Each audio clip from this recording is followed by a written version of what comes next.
I'm gonna try to do it, yes. Hey, Because it's just. you got the hammer. Yep. I'm gonna Ask the boss man if that's okay. We need the. Did you do that? They're each, you could hear them all, and then Oh. probably do the resolutions in a slate likely, but you have to call out the resolutions individually. Right, Yeah. right. All right. I have to call them out to put into one big package, because we've read it, we know what So, to say. hey, we read them twice. They've been on 2 different agendas, so yeah. And Cindy, put the dollar figures in there, and that's all I want to see. I'm gonna try. Let's get that done.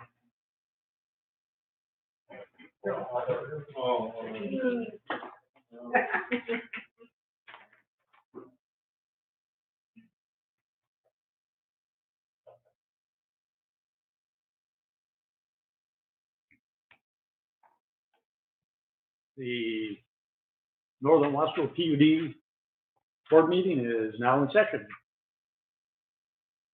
A comment period? Mr. President, we received no public comment electronically or via the mail. Okay, any additions or deletions to the agenda?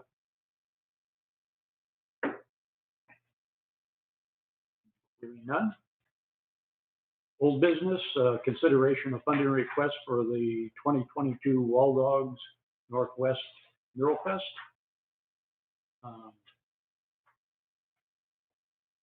I, in looking at what we can do, I don't see where we can do it. It's not a utility issue.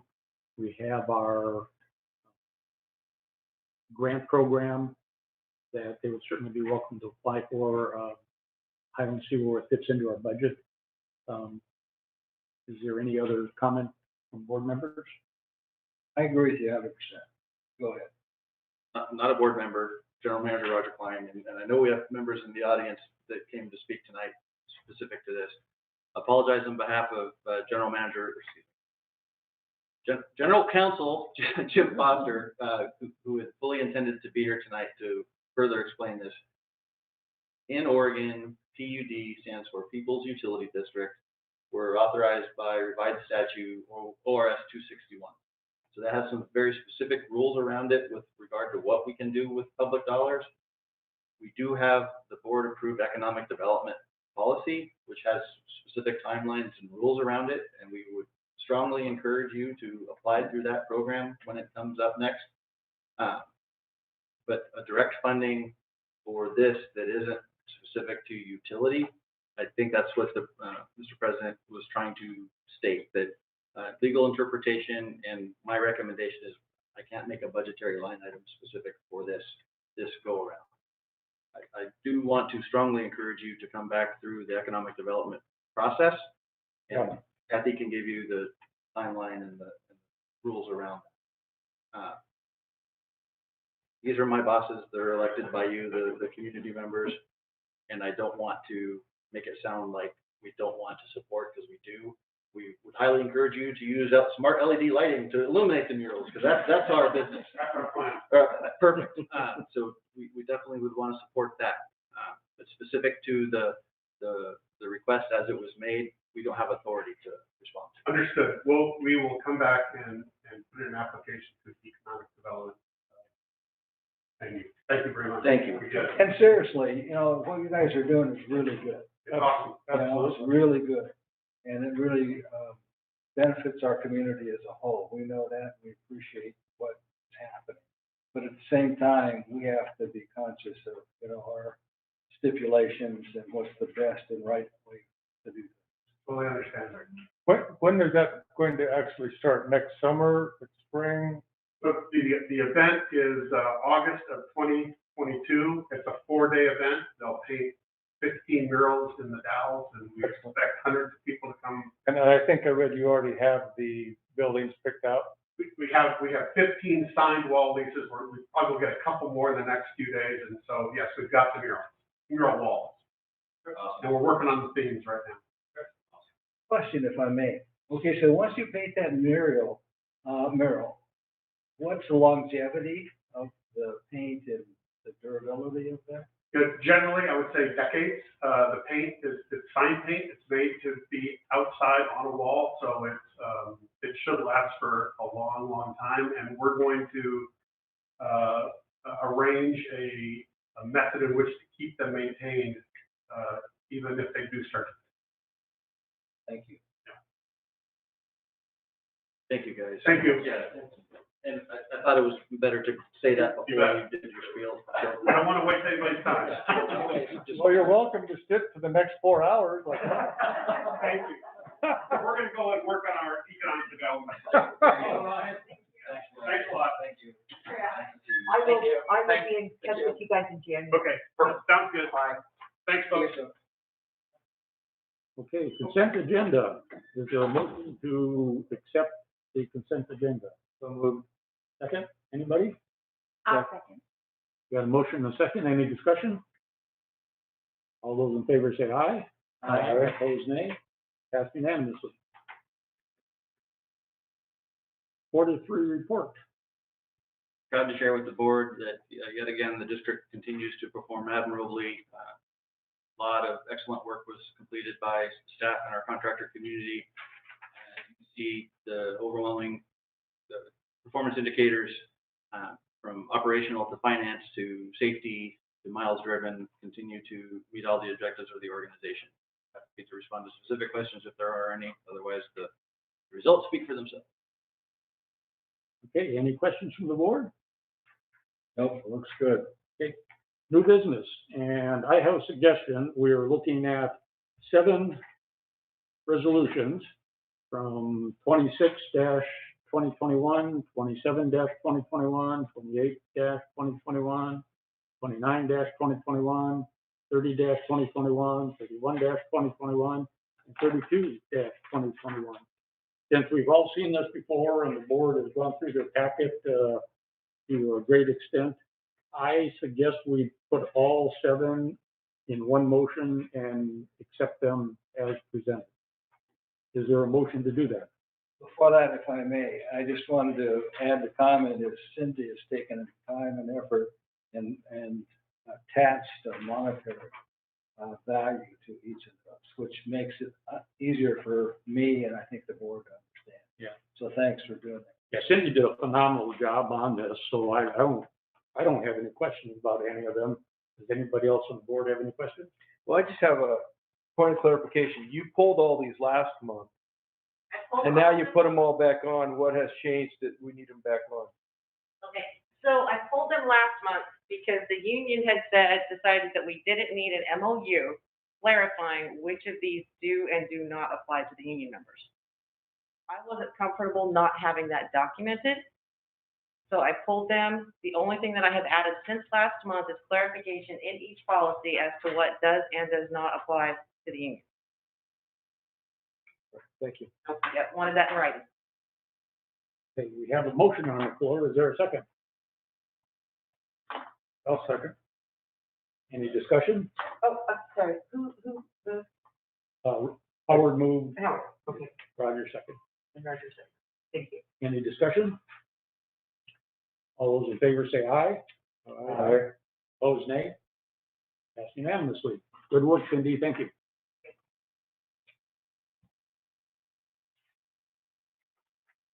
Budget. The proposed 2022 budget.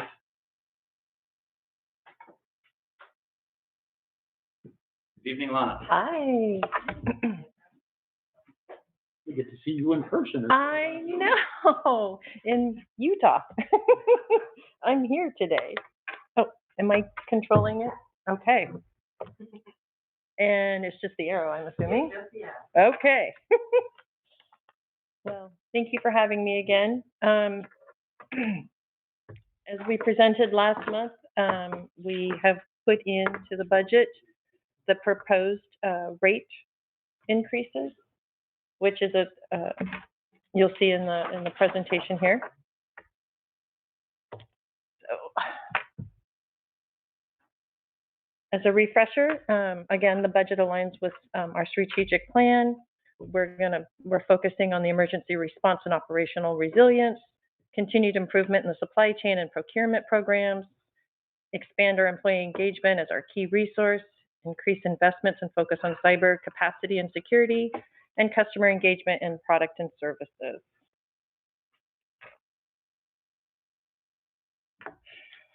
So what we have done, like I mentioned earlier, this new revised budget assumes the following. The proposed rate change taking effect May 1st, which is typically when our rate changes do take effect for our diversified customers. The proposed district delivery charge change would take January 1st. The proposed rate changes for the diversified was the 2.1% increase. Again, that's going to be reflective from May of 2022 through December. So that's what you're going to see in the budget. When we did the proposed rate change, there was also in the LRE model a load change. We updated the load to bring it more current, which included the August heat wave that we had. So that's somewhat reflective, and that's why you're going to see some changes in here that are in addition to the proposed rate change. The proposed rate change impacts the franchise fees. So you're going to see a change in that expense. The load change impacted the power purchase and the transmission costs. O&M, non-labor, overall, the revenue increased with the load change and the proposed rate change by $1,439,490. O&M non-labor increased by $1,111,406, which gives us an overall net income adjustment increase of $328,000.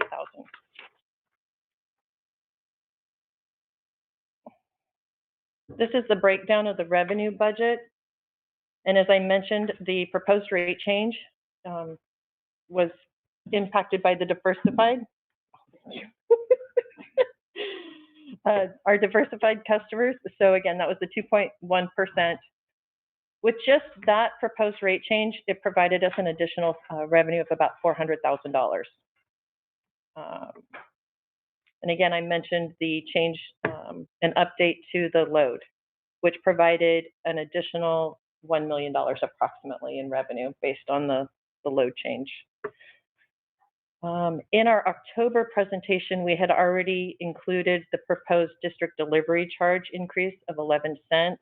Again, that is reflected from January 1st through December, so that would be a whole year's worth. The district delivery rate had no change from last year, and our reserve margin rate, we're showing that 11% change. Again, here's the chart that I showed last month, and all we were trying to do here is just show you the relationship between the average megawatt to the revenue year over year. We're showing an increase of 13.6%, which is factored into the load, and that's from for 21, fiscal year 21 to the budget 2022. We're showing a 13.6% increase. From 2019 to 2022, our load will have increased by 39.4%. It's a lot. And again, the offset to that is the projected load increase in our revenue is reflecting 17.4% increase from 21 to 22 budget. And since 2019 through 2022, our revenue will have increased by about 46%. The next slide is the same, updated with the same load forecast. And this is, again, the relationship of our power purchase in comparison to the average megawatt. Same assumptions, just showing you again the relationship. Our O&M labor budget did not change from October. There was no impact to that, so that stayed the same. The next slide is going to show you on the O&M non-labor budget the changes that I mentioned earlier. In addition, we did modify the fees, license, and permit category. That increased by $10,000, and that was due to our letter of credit with Bank of the West, adjusting that fee to make sure that encompassed the $15 million letter of credit that we have with them. And then again, like I mentioned, our power purchase increased due to the load activity. that we modified in the LRE, and that increased by about $949,000 from the October presentation to now. I have a quick question. I can't remember what you said before about the computer support supplies, because that went up about 300 grand. It did. So how many? Sure. So that had to do with, we've got in the budget the real-time security, the dark trace for 50,000. We're looking at increased licenses due to the remote working environment that we currently have and supporting that. Our server backup maintenance added about $10,000 in 2022 because we just put in the new backup server. NeoGov in the HRIS system, we have budgeted for about 68,000 that we currently don't have for 21. We're looking to add for 2022. And then Power Resources, in their departments for the computer support and supplies went up about 28,000.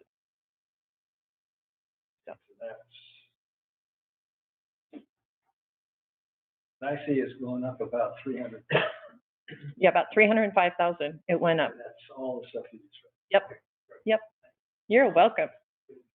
Is it fair to say that as technology changes and most things are being able to be done by machine and remote, and the need to keep them safe and secure, that's like a cost shift, right? So it isn't necessarily people at desks with calculators, it's spreadsheets living in the cloud and using different tools to access them and ensuring that we're keeping them safe, secure, and protected our staff information as well as customer information.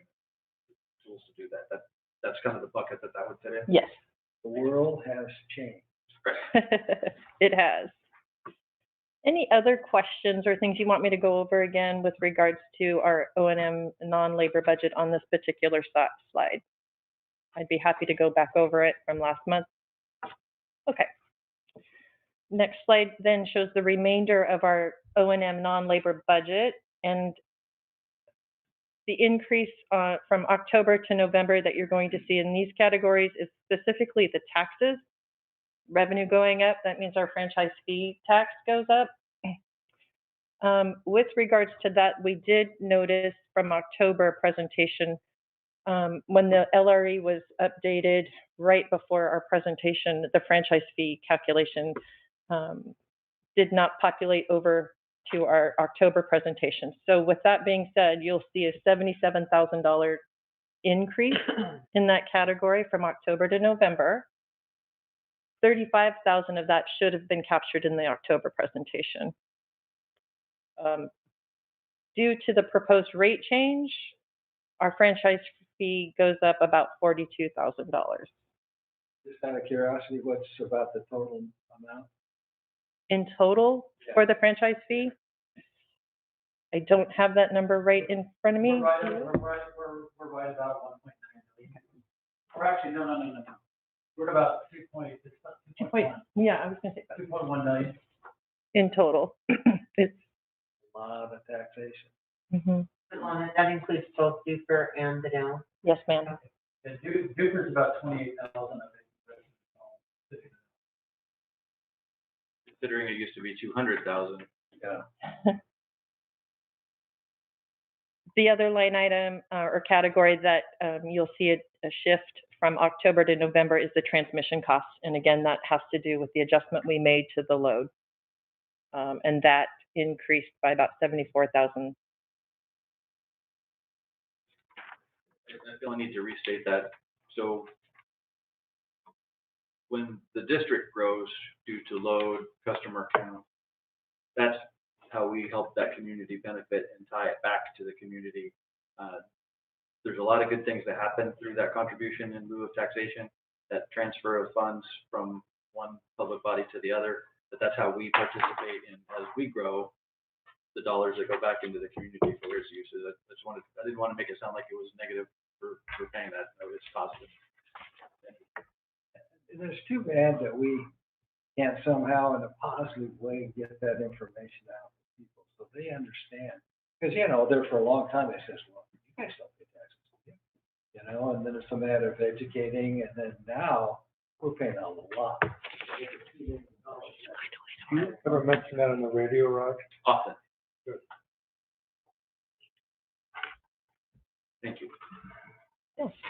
Sure. As I presented last month, there's discretionary expenses and then the non-discretionary expenses.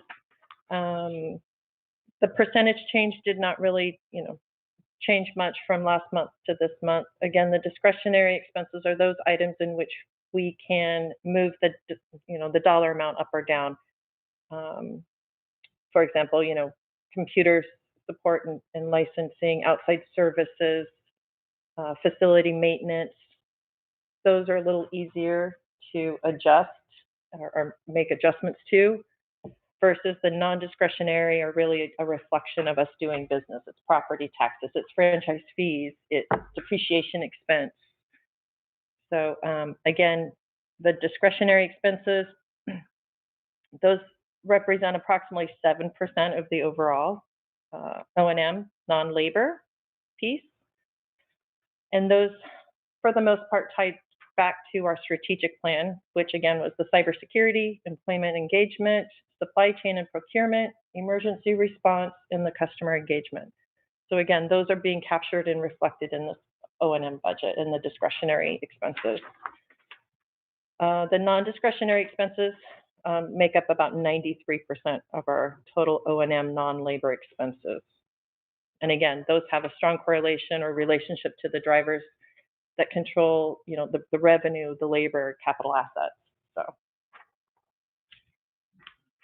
So with that said, I just did a real quick summary, a recap from our October presentation in comparison to today's presentation. Again, that assumes the proposed rate change, the 2.1% to diversified from May through December, and that increased our revenue of approximately $400,000. We did incorporate that load change, which did increase our revenue by $1 million. The offset to that, though, is the load change also impacted our power purchase and our transmission expense by about $1,023,000. And then our franchise fees were impacted just on the rate change of $43,000. So that brings us to an overall net income increase from October to November of $328,083. Any questions? I don't think so. Thank you. Okay, thank you. Or you guys are still okay with the 2.1% that we communicated? Thank you. Thanks, Lana. Okay, cost of service analysis.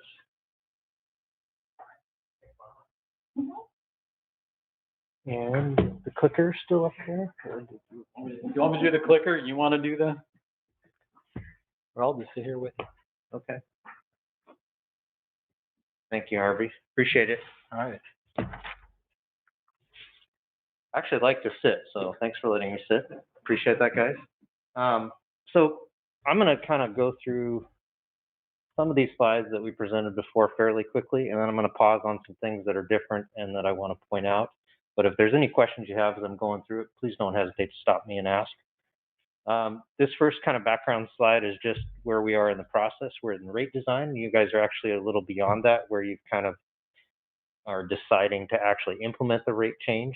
Given all the background we've given you on the mix of customers and the impacts to customers, you've been able to kind of determine what a reasonable overall change is. So that's helpful.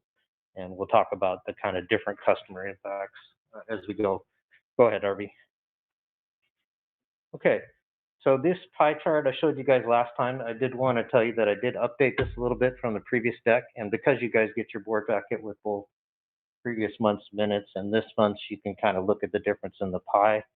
But the biggest difference is your large contract customer and your delivery rate that you bill them is an energy charge, not a demand charge. So when you take them out of the pie, it makes the energy portion look a little bit different than it did before. So I did want to point that out briefly. You can see that your energy charge. Your facilities charges are still fairly close. You're still a little low on demand revenue compared to demand costs. You're looking at 27% versus the 12%. Yep. And then 70% of your revenue for diversified is coming from energy charges. So long-term, you need to look at capacity charges as you have opportunities to do so. Go ahead, Arby, thanks. Okay, I didn't make any changes to the revenue requirement slide. I know there's been some updates to your budget since then, and I thought they were well explained in the previous presentation, noting that you're having a May 1st increase. You're getting kind of a partial year of that rate increase, but it's going to extend for the next 2 years. So once you get a full 12 months, you'll get a full 12 months of that rate increase. Go ahead, Arby. Okay, so this chart here is just for diversified load, but it breaks up the net rate revenues at present rates, the revenue requirement, and the surplus or deficit. And you can see that the total need, according to the COSA, was 535,000 or 2.8% for revenue, but the proposal is to go with the 2.1% for the reasons we discussed last time, looking into the future and your overall need over the next couple of years. So it is nice to kind of come in with a higher number and kind of take that down a little bit to make it a little more reasonable for your customers. So I think that's been done in the proposal, and it's reasonable for the next 2 years. I don't know, Harvey or Roger, anything you guys want to say about the overall level? I believe that the rate and budgets that are structured now are supportive of the strategic direction of the organization, as supported by the board, and this continues us down that good path. Harvey, could you? Yes. We talked just briefly, could you remind the board our obligations with the bonds and related? So one thing that we have in our, what he's referring to is in our bond covenant, when we took out the 2016 bond, a standard language in that contract or agreement is that our rates will always be sufficient to cover costs. So we can never, per the agreement, we can never intentionally allow our rates to fall below recovering our costs as a district. And that's just as a protection to bondholders. So we have that memorial that's in our bond document, but it's also in our financial policies as well. So we want to make sure that that's memorialized in our policies as well. You got it. And that's a good point. It's true of a lot of utilities, whether they're co-ops or munis or PUDs. A lot of times the lenders want some kind of rate assurance in the covenants that they have on loan documents. So good thing to keep in mind. So can you go to the next one, Arby? Okay. So I'd like to stand on this one if I can, you guys, real quick.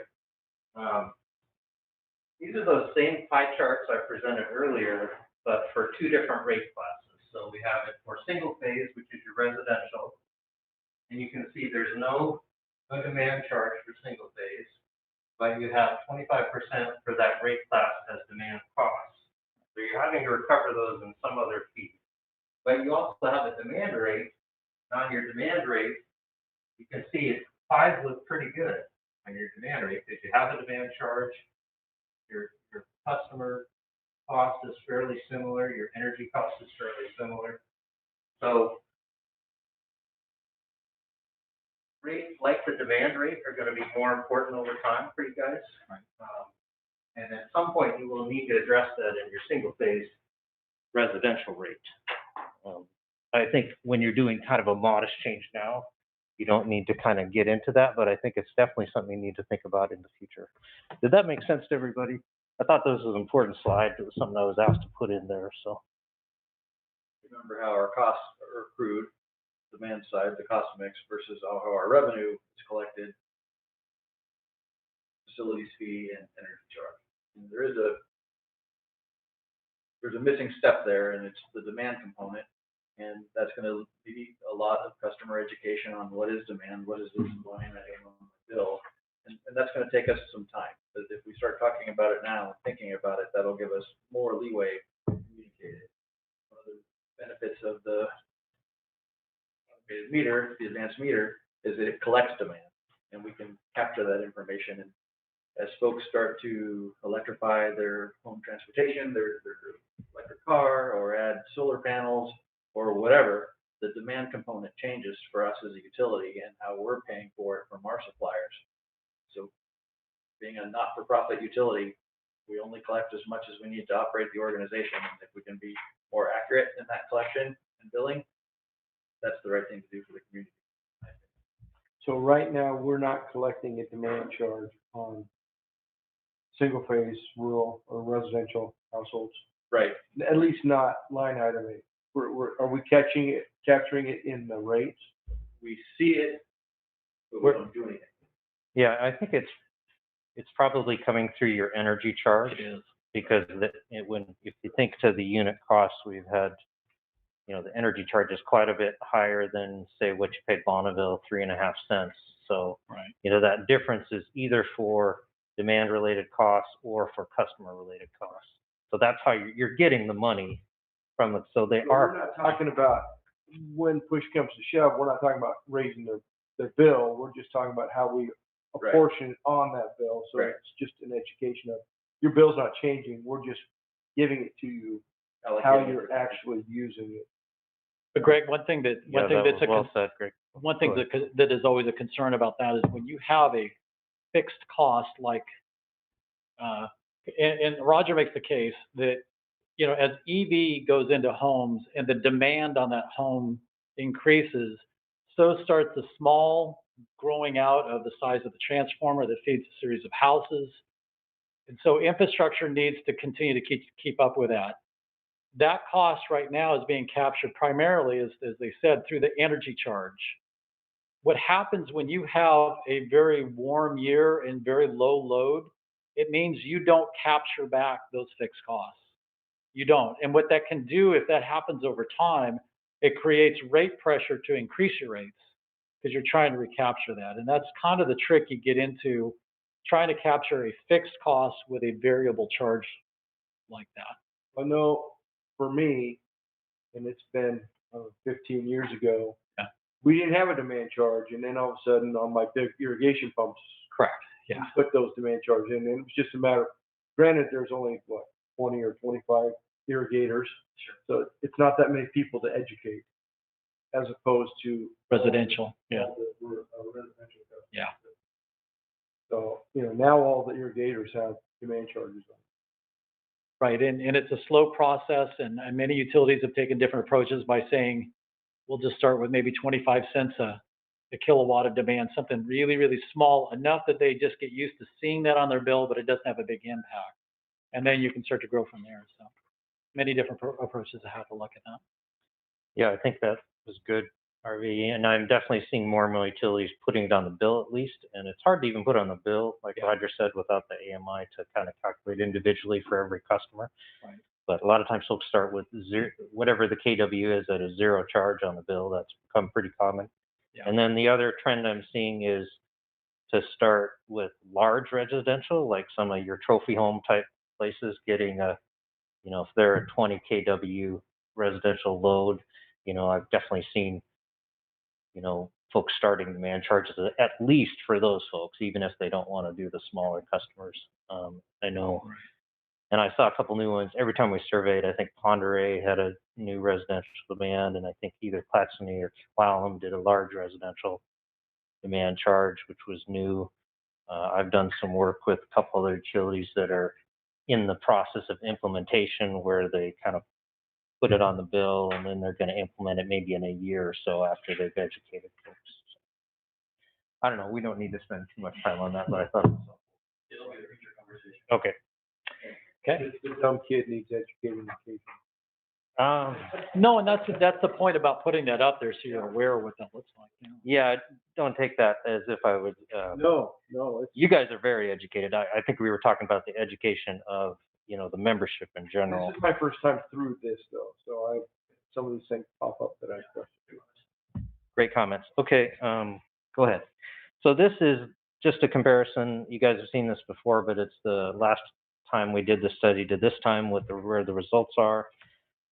I will go ahead and move past that, Harvey, to the unit costs. So on the unit costs, since we were talking about it, I do want to point out a couple things on single phase service here. You'll see that the unit cost of demand for single phase is $318. So right now, if you were gonna do a demand charge for a single-phase customer at cost of service on all hours, it would be $3.18.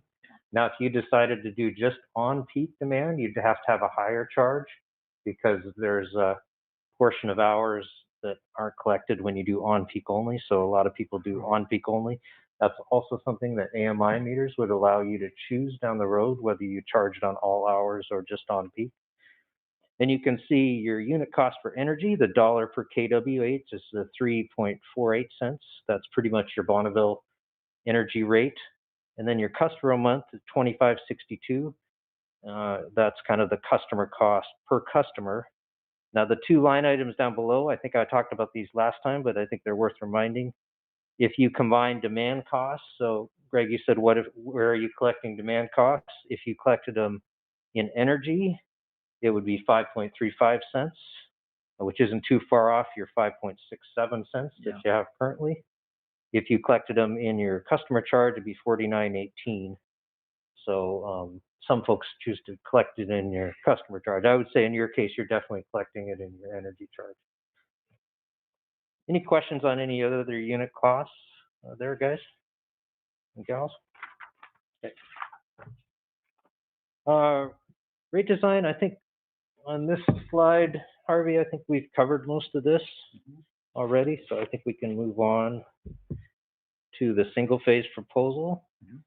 And so when we kind of worked this through, we tried to have consistent increases kind of between classes and relatively aligned rate changes compared to the COSA. There's a couple small diversions, but generally we're trying to increase things a little bit more if the COSA said they need a little bit more. So you get 2.2%, which is a little bit more than 2.1% for a single phase, and it's a nice round $2 increase in the base charge.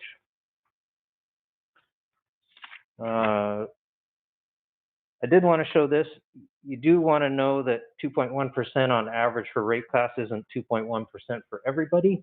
So if the consumer's only using 200 kilowatt hours, their percentage impact is greater, but they're actually not paying you very much for demand in their energy costs, are they? Because they don't have very much usage. So you're under recovering from those folks, but they do experience a higher percentage impact on a base charge increase. So that's the main point of kind of this slide, to just show you that it isn't 2.1% for everybody. Russ, can I just point something out? You Go put a ahead. piece of good information here. The average monthly usage for the single phase is about 1,262 kilowatt hours, which if you correspond it about where that lands here, that's where your 2.1% lands for your average. Yeah, so we try to make that a little bit different shade, so you see where your average is there in that block, that 1,500 block. Okay, thanks. I just make sure that was kind of interesting information. Thanks, Harvey. Any questions on that? For Justin, you think we don't have that many single phase users that are in that 200 kW space, do we?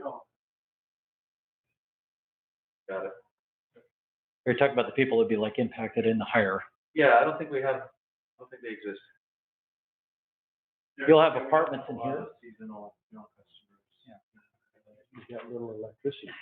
Got it. Yeah, it would be on your NISC block summary report, if you guys get that, your NISC. For SUPN, we don't have the cool. Oh, okay. Somebody like has a shop or a garage. Yeah. Okay. Linking VCR clock. There we go. Exactly.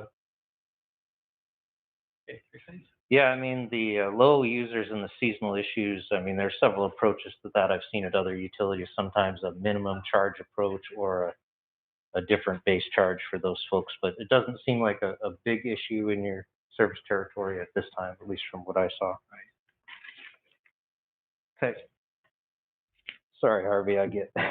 No, you're doing fine. The front back is a little different than I've done, you guys. But it's cool to sit and face you guys. So for three-phase service, you know, we have a similar approach here. It's a small increase in the base charge, no change to the energy charge. I did want to show you what a potential demand rate option would have looked like for this class. So that's just kind of something to think about in the future. If you were doing the same percentage increase, you could have done it with a 52-cent demand charge and no change to the base charge. So food for thought for how you implement kind of future rate changes here. Go ahead, Irvin. Okay, and this graph is meant to show the same thing about the low users having a slightly higher impact. I would say a 200 kilowatt hour three-phase customer would be fairly rare. Engineering would back me up on that. But there could be one out there, and that would be their rating. Hot plate, a phone charger, and a light bulb. And you need three-phase service for that, yes, of course. So, and then the average is that 3,500 block there, kind of in the middle, that shows the 2.2%. Okay, demand service option, thanks, Harvey. So generally your demand service rates, as the pie I showed, are pretty well aligned with your COSA unit costs. So if you have a rate that's kind of the way COSA rates are supposed to be, this one seems pretty close to me. Obviously, the base charge is a little lower than COSA, but you know the rest of it is pretty good compared to unit costs. So I'd say this is one of your more well-aligned rates. Same approach here, just a small increase in the base charge, and that's indicated by the COSA unit costs for customers. Okay. Primary service rates. So if you look back to the chart we had, primary service didn't probably need the same kind of change that maybe other classes did, but their customer cost is quite a bit lower than the unit cost for customers, 1,700 versus 530. So a little bit more of a customer related fixed increase here than some of the other classes. But overall, it's still only a 3% increase for the class. Just to share that Chris Conger put in the chat that an example of a 200 kilowatt hour three-phase customer could be a standalone EV charging station. To have a couple sporadic throughout the community as an example. That doesn't get used very often, obviously. Right. Yeah, I've seen some EV charging stations with like a 0.2% load factor just sit there a lot, but. Standby. Yeah, standby. Someday they'll get used, maybe.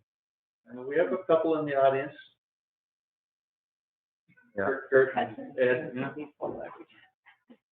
Well, you guys think about just the scale of charging with the residential demand. I mean, if they're doing like a level 2 charger, 7.6 kW, but they get into fast charging and some of the larger, I mean, household demand might be 10 kW, and that's 75% even on the lowest level charging. So a lot of residential EV charging would impact your system.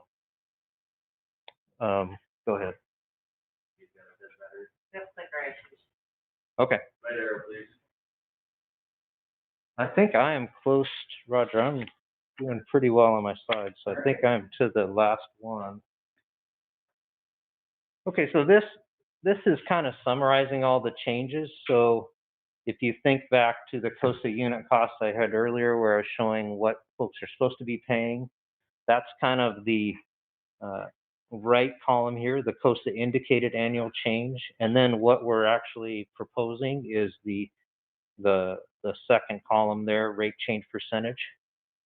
So you can kind of compare the two. We'll see we're not doing anything with irrigation and lighting this time because they're close enough for cost of service. And usually it's best practice when you're increasing rates to not also decrease rates. I have seen it happen where you'll increase some rates more and do a slight rebalancing or decrease to a commercial energy rate. But generally, folks, when they have to raise rates, leave the folks that are showing a decrease at 0. So they did better than everybody else, but they don't get a decrease when you need more revenue for the utility. So I think that's a good approach and pretty common with other utilities I've worked with there. So I think this is a modest proposal. You've got it incorporated into your budget. It's not going to be implemented till May. So your ratepayers will get a few more months of your current rates before this is implemented. And I don't know, that's about all I have Harvey on this. I appreciate the time, and it's been good working with staff on this. Thank you, Russ. Thanks for making the trip from Montana. We really appreciate that. Okay, do you want me to run the quick? Would you? Go ahead. I have a question, maybe this is to Roger. How long have we been using this COSA approach? Cost service analysis is pretty bread and butter stuff for consumer-owned utilities, well, I suppose any utility. But for us to be transparent and ensure that it isn't just the view of the utility, that we do bring in subject matter experts, economists, third parties to help us navigate this. I've only been here since See me flip through it. we've done it since at least 16. I'm sure the organization has done it. I guess that leads to my next question is, it seems like we're still making adjustments to what's going on. Is that a constant thing that you're just gonna, every year, gonna look at, or every 2 years, you're gonna look at the cost of services approach, and you're always gonna be tweaking and And jump into this one. You can go first. So I was just going to mention, because our intention is to do this every year, partly because our district delivery charge has to be kept maintained and up to date. And the only way that that can change is by a COSA process. And that's a significant piece that affects our large primary customer. And then in addition to that, it's just, we've committed to, since 2017, when we had a large increase, we had a period of over 10 years that we had no significant rate change, and we had to snap it to 11% to get to where we needed to be. We've committed at that point in our rate principles to do small marginal alignments over time, so that, especially for commercial customers, but for all customers, they're getting small increases over time. Sometimes it's every other year, sometimes it's each year, but we're trying to do that. And we need to maintain that by we do that through an annual COSA process. So we're looking at measuring that every year. but I see like, and I'll throw mine out there again. Sure, yeah. Like, I don't remember what year it was before 2017, but Yeah. we had a big adjustment to irrigation. And now irrigation's negative. Correct. So it's like, did we do it too much then, or have the numbers changed now so that, see what I'm saying? Well, because our costs are changing over time. With our cost alignment over time, as we make investments in our capital and how that aligns in our cost allocation, those change over time as your system changes, as you add things to your system, that changes over time. So the allocation changes, which is all the more reason why you want to keep an eye on that and make sure it stays somewhat aligned over time. Otherwise, you can see if you don't do anything for 10 years, it gets misaligned in a hurry, and then you adversely affect certain customers, and that's one thing we're trying to do. Well, I'm sure when you did that big one, I Yeah. remember Dan came down and talked to me. Yeah, Said your power bill's going way up. yeah, But correct. it was one of those things where, we weren't paying our fair share, and I understand that. And that explanation makes it understandable. Thank you. Why? Because our costs are changing. That's why these things are constantly going to have to be tweaked, because our costs are going to constantly change. The amount of irrigation customers, their usage, how we recover those through energy, but if your pumps are sitting idle, we're not collecting anything other than. Right. Right. So just specific to the irrigation example, in ensuring that we're always running that machine, we're churning through those numbers to make sure it's fair and equitable. Why I love public power is that we're not for profit, but our part of our primary responsibility is just to recover our costs fairly and equitably, and that's a good segue into this component. Right, and we'll walk through this here in just a second. Anything else you want to add to that? Well, I thought it was well said. The only example I'd give that how costs are changing, like, Bonneville rates didn't go up very much the last 2 rate cases, but think of how much they went up the first 3 or 4. So all your other costs might have changed a little bit differently than, say, your Bonneville costs did in the past 4 years. So that's just an example of, I thought it was well said the way Harvey characterized it otherwise. That made perfect sense. Good, okay, So that's great. what I wanted to hear. Great, thanks, Ray. Okay, this is just, we're going to add a little bit more perspective on top of what Russ has added and do some rate comparators for our other utilities that we look at. I just want to include that one in there because that's a great one of our general manager getting an AMI meter.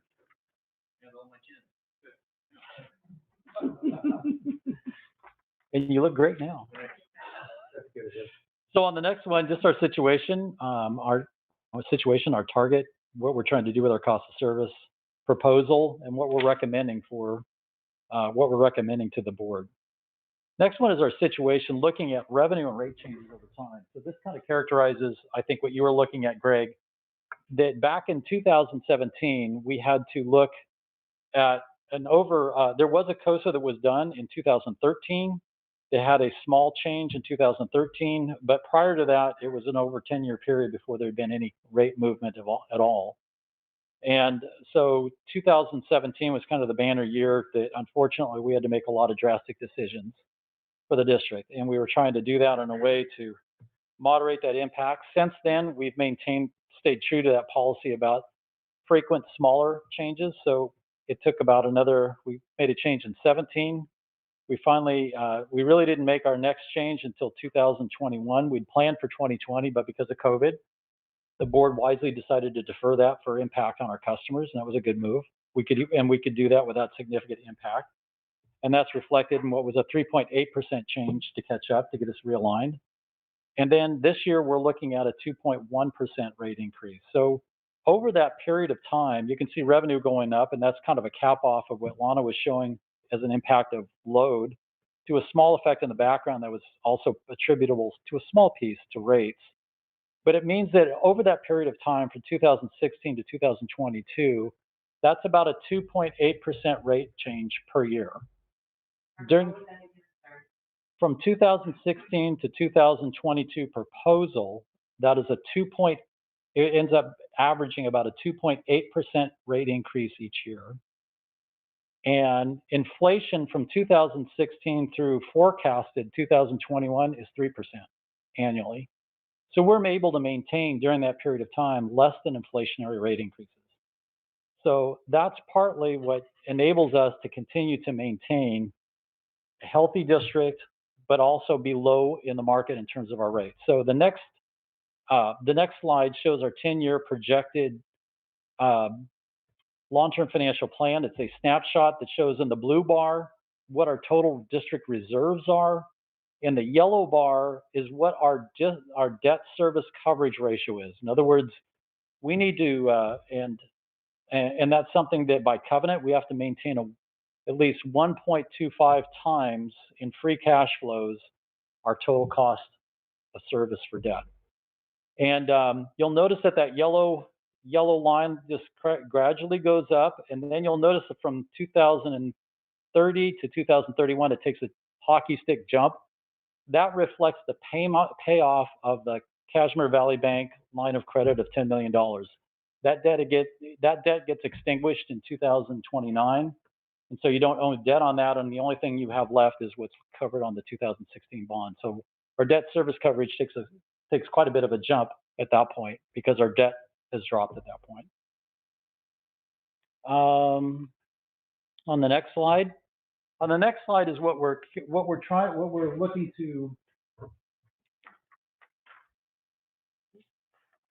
is looking at, again, what just a quick refresh. What we're looking at, what Russ showed, that the COSA shows that we need to recover for 2022 $535,000, but in a moderated approach, looking at the average of what we've got for 2022 and 2023. If we just took half the average of that distance, about 2.1%, that's what we're proposing. And that means we would end up collecting about $123,000 less than the COSA is recommending. And that's well within our range. If we went back and we looked at his graphs, you could see that there are actually rate decreases being forecasted beyond 23. So this is a very modest approach to say, let's not overshoot, because we don't want to end up in that spot where we're overshooting and then realizing we collected too much. It's a moderated approach. We'll look at next year where we're at. Maybe we'll have something modest next year. But that's what we're looking to do. And that's the $400,000 that Lana was talking about that we captured in our adjustment to our budget. On the next slide, so we are looking to, this is where we're looking to make any adjustment to our rates. So for single phase, we're looking at a $2 adjustment to rates 100. Rates 110 and 135 are 90% and 65% respective of what the rate schedule 100 is. That's for our for income qualified customers as we've defined them. And what's important to know is on the COSA side, you can see especially for rates 110 and 135, you can see side by side how much it costs the district versus how much we charge our customer. That's the benefit that we pass on to our ratepayers for those classes for income qualified customers. And that's it's a willful decision by the board to assist our customers with that. The only change that we added here was, again, just looking at that customer charge. That was the part in the pie graphic where we off in our alignment between our current rates and the COSA. For our single phase and for our three phase, the area where we needed to make an adjustment was in that facilities charge. So that's specifically what we did for our single phase. Our three phase, we raised it $5.50, which is still that $49.50 that we're proposing is significantly less than the cost of service recommendation of $82 for that rate. Then for our demand customers and our primary customers, as Russ was saying, the demand charge is pretty close. So we made a modest adjustment of 15 cents for a demand customer for the demand charge. And but the thing that is a significant difference is the difference between our current $94 of facility charge and the COSA recommended of $268. It's a significant difference. And we've opted to just take a modest step in that direction and not overshoot that too hard for that class of customer. And then also we did move up the energy charge somewhat. Because if we were to make that proper adjustment, we might actually decrease the energy charge if we bumped up the facility charge by that much. So the offset there is we did do a modest increase to the energy charge and a modest increase to the facility charge. And so that's going to equal to 2.1% total charge increase for them. For our primary customers, we did make, again, a modest increase in the demand charge. Again, we've got really good alignment there, just a modest one. The big disconnect is, again, the facility charge and the significant difference. So we're at $530 versus a recommended of almost $1,800. We're looking to move that up to $750. Just a kind of a note of interest, without touching anything else, just moving from $530 to $750 only increased their bill by 0.2%, because so much of it's captured in demand charge and energy charge. And for irrigation customers, I know Greg will be disappointed, but we're not going to change their rates at all. So what we're looking at to do at this point is, when we looked at the COSA, we implemented another principle, and that is rather than chase the COSA. So for example, our three-phase customers are customers that we have spent a lot of money trying to help for small commercial customers and help them. The last thing we wanted to do was to now turn around and hit them with a 5.1% rate increase. So we did do a modest step in that direction, but we didn't go all the way to it. And what we did was, looking back at that line of everybody from a 1.5% recommended decrease to almost a 7.8% increase, we created a band, an artificial band that said 0 to 4%. If we can keep the rate changes within that reasonable band, then with that distance, we're not overburdening or rate shocking any one customer. And we're making modest and reasonable approaches to getting our rates better aligned. So that's that implementation of the principle of gradualism. So that's really what we intended to do. And that's why we set those rates the way we did, is to keep them within that band. The next slide. With that $2 increase in the fixed charge, it still keeps in the green. It shows our rate comparators. We move from the yellow to the green. It still keeps us pretty low on the spectrum. We're still near the bottom of the comparators for other utilities. Next slide. For our fixed charge, we're about in the middle of the pack for a utility like us. The IOUs, Pacificor and Portland General Electric traditionally keep their demand rates or facility charges very, very low. They're primarily urban in general anyway, so the number of customers per line mile are usually pretty high, and they tend to be low anyway. So for the rest of us, we tend to be pretty much in the middle of our customers. Hey, Harvey, Yes. you know, co-ops tend to have even higher base charges than these as well. You guys, there's several co-ops I'm aware of that have $50-ish residential fixed charge. I don't know if that's what Roger was gonna say, but. Yes, and just as a reminder that even though our facilities or fixed charge might be looking like it's the middle of the pack, that's still part of the adder that comes to the first slide of the total bill. Even with this higher one, we're still way to the left on the total bill. And I provided other more local comparators for you guys to see that we're still way to the left, to the low side on cost. These are the ones that we talk about public, as it were. Right. The 40 electric utilities in the state of Oregon, I think we're at number 37 in our rates. Third lowest. Third lowest in the state of all entities. 37 out of 40? On the bottom, not on the top. Excellent, thank you. On the next slide, we wanted to look at a couple of our small commercial customers.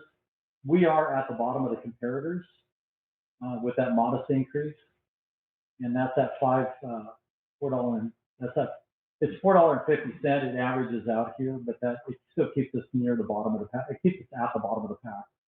Just for comparison, Oregon average is in the red and U.S. average is in the blue. I like to put that out there just so you can see that. Where we are not just within the state of Oregon, but also regionally compared to the United States. Okay, for the next one.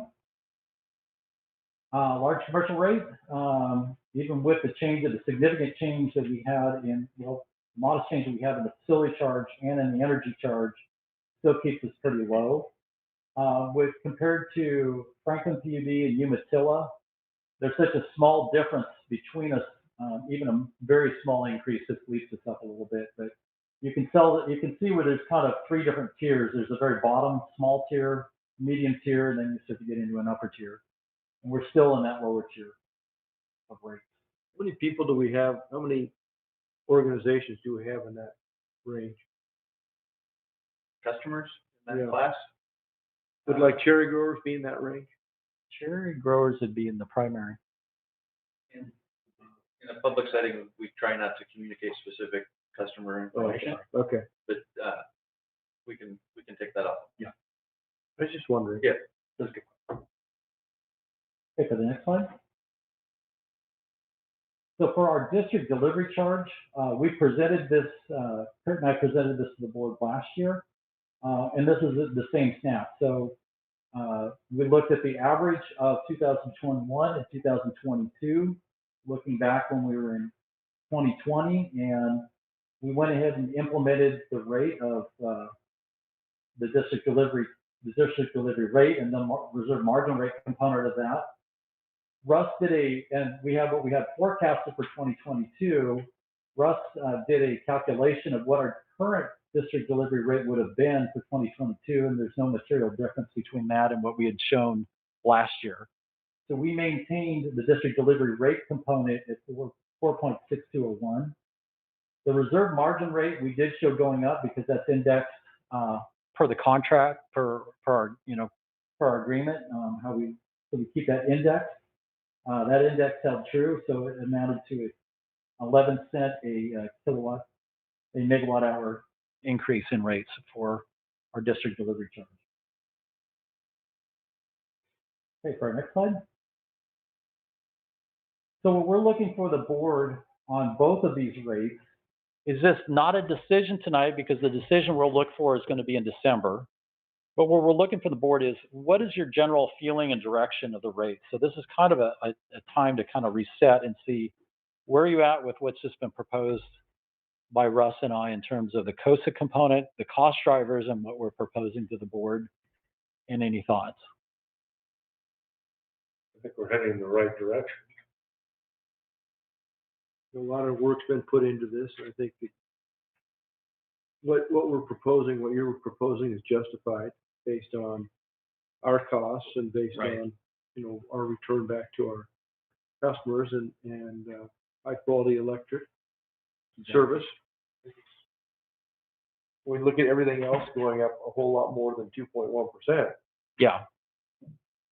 Inflation's definitely jumping up all around It's us. starting to look like a real good deal right now. especially this year. Mm-hmm. I like that we're doing it gradually, instead of that big increase. Right. Yeah, thank you for that, yeah. I think the reality is, this isn't something that's just gonna be a year or two. This is gonna be perpetual to keep this business strong. Right. And I think this gives us the knowledge and background to make the right decisions. But the other part is how we deliver it to our customers in a meaningful, continuing education, whether Cindy does it through the website, or we're doing a rural line, or we're on the radio. It's going to be continual. Our customer service team is strong and learned in this aspect. We're going to continue our outreach and our communication, because it all points back to the good capital work that we do to keep the lights on for safe provision of electric service. It's all connected, not to use a wire and pole pun, but that's how we do our business. So ensuring we're reaching out and knowing why these rate actions happen, and know what the different components of the bill are and the value that they're getting for their money for safe provision of electric service that's also carbon-free and renewable. And talking about all those good things that we can do for the community, like transferring $2 million a year to the cities in which we provide service, and a lot of good stuff ahead. We're looking very much forward to it. And our rates are still A lot of very important. competitive We're compared very to proud of the our rates, Northwest. yeah. And that's for all. Well, and it's the ability to maintain the low rates, but also to be able to maintain fiscal stability too, and resiliency in the middle of that. Because it's that financial strength also that gives us a lot of options, either to defer rates, to assist customer classes, to be able to fund our projects, fund our capital projects. That financial resiliency is a key component of that. And one thing you'll hear, and probably Russ could back it up, sometimes the very, very lowest rate customer is usually the one that's having financial troubles, because they can't maintain that position for too long. It's in a good spot when you can be low, but also maintain that fiscal. Yeah, I think philosophically, the fact that we had the ability to say we've always been the lowest, that may not always happen. And I don't want to set us up for a false, like, well, we're always the lowest, and that's good, but 5-10 years from now, that may not be the case at all. And it's just something that, as long as we are able to justify what we're doing, that's ethical format, then it is what it is. Perfect. Yeah. But if your rates are competitive, Yeah, that was, you have to raise them. You can still say, we are raising them, but we're still competitive. That's right. We're very competitive. Exactly. If we get out of being competitive, that's when you risk somebody coming in and saying, hey, now we want to try to get in on your territory. That's where we don't want to. You start to increase some instability for the utility in that. The next slide, I just want to show you this. This is, again, the six rate principles that we offer. Sufficiency, that was the bond issue that I think we were talking about. The rates have got to be sufficient to cover your costs. They need to be affordable to your customers, and that's that competitive edge that you're talking about. They've got to be efficient. In other words, are they easy to maintain? They're not a science project to be able to maintain them. If you want to see some scary bills, you could look at some Southern California IOUs that have got sometimes 17 different charge types on there, if you could figure out what it is. It's got to be cost basis, sometimes rooted within reason of your cost base. You don't want to have cross subsidization between the rates.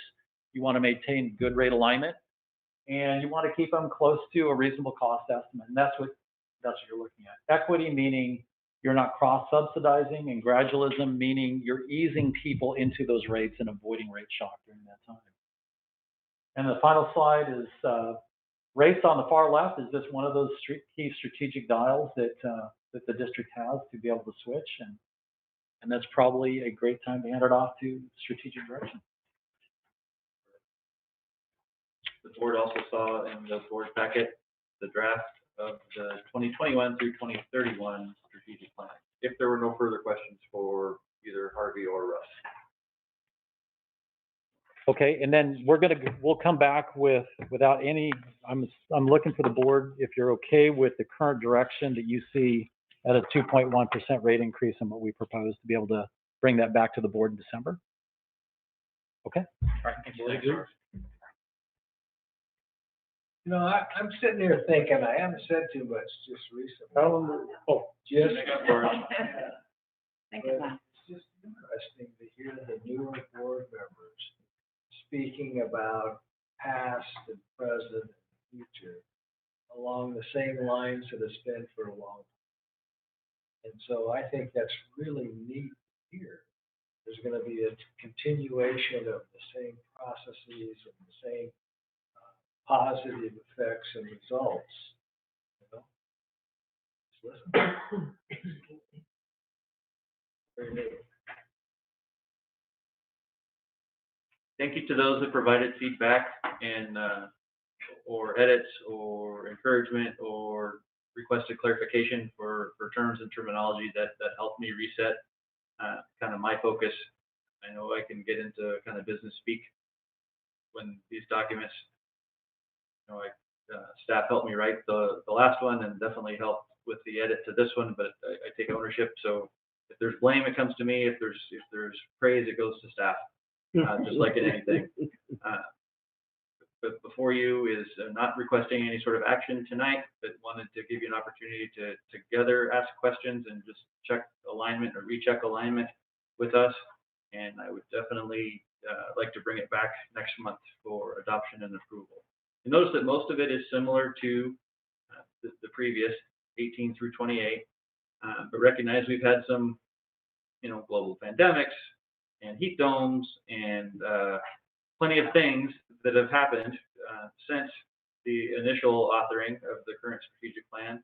And we tried to ensure that the next iteration reflected the organization's desire and work towards ensuring that our emergency management foot is forward, that it doesn't matter what the risk is, that we have processes in place, teams in place, and a culture in place that can respond accordingly.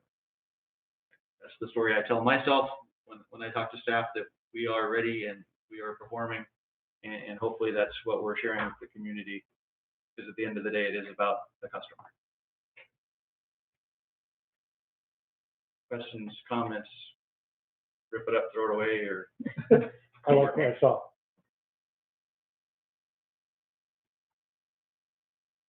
That was solid.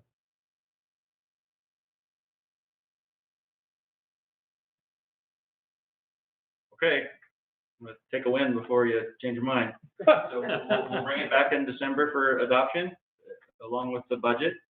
And thank you all for your feedback. And again, apologize on behalf of General Counsel Foster, who just was not feeling up to making it through the meeting tonight. But he did share that he is very supportive of not only the policies, but the executive session topic and the work of the organization thus far. Okay, we'll go into reports. Okuda. Okay, PUD was on October 15th. We had Representative Mark Owens received his Rock Solid Award for his work last year. And he discussed some different things. One was the views on policies were critical based on relationships with each other, which we obviously know that from our industry.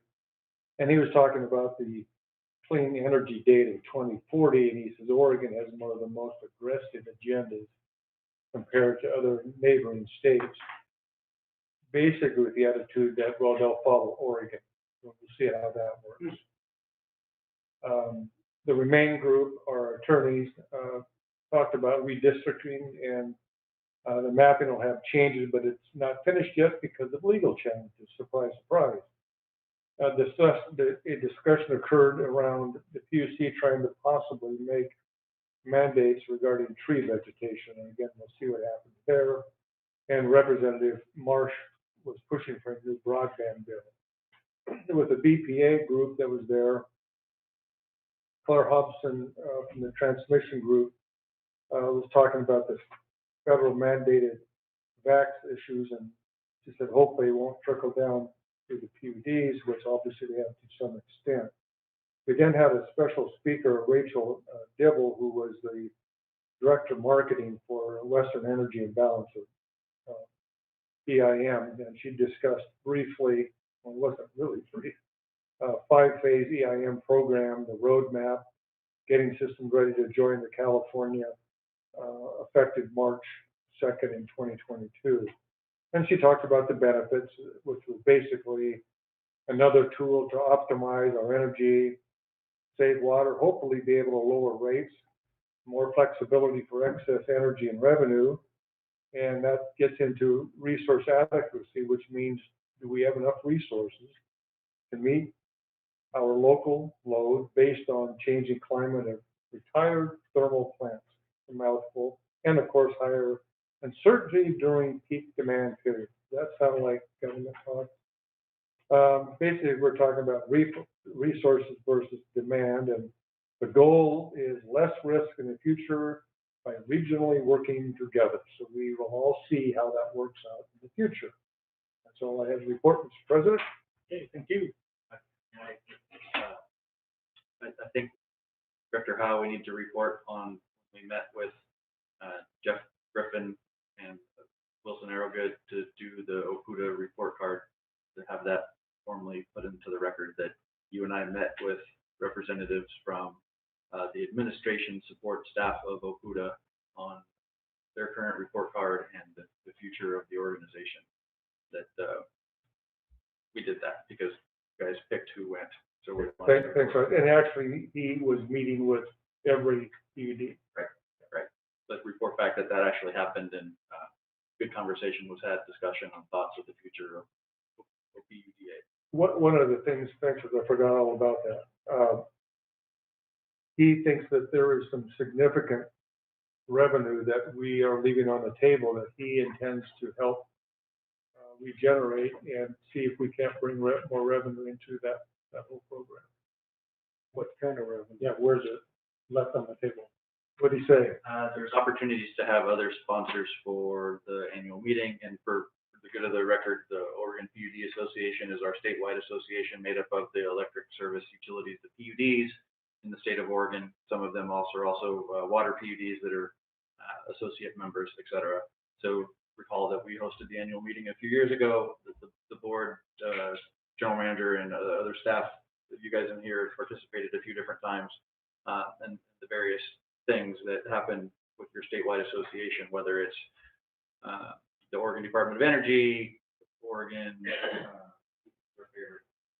Department of Environmental Quality, Fish and Wildlife, state legislature, what have you. It's a voice in the state, in the capital, when legislation comes down as impacted by us, an opportunity to provide feedback.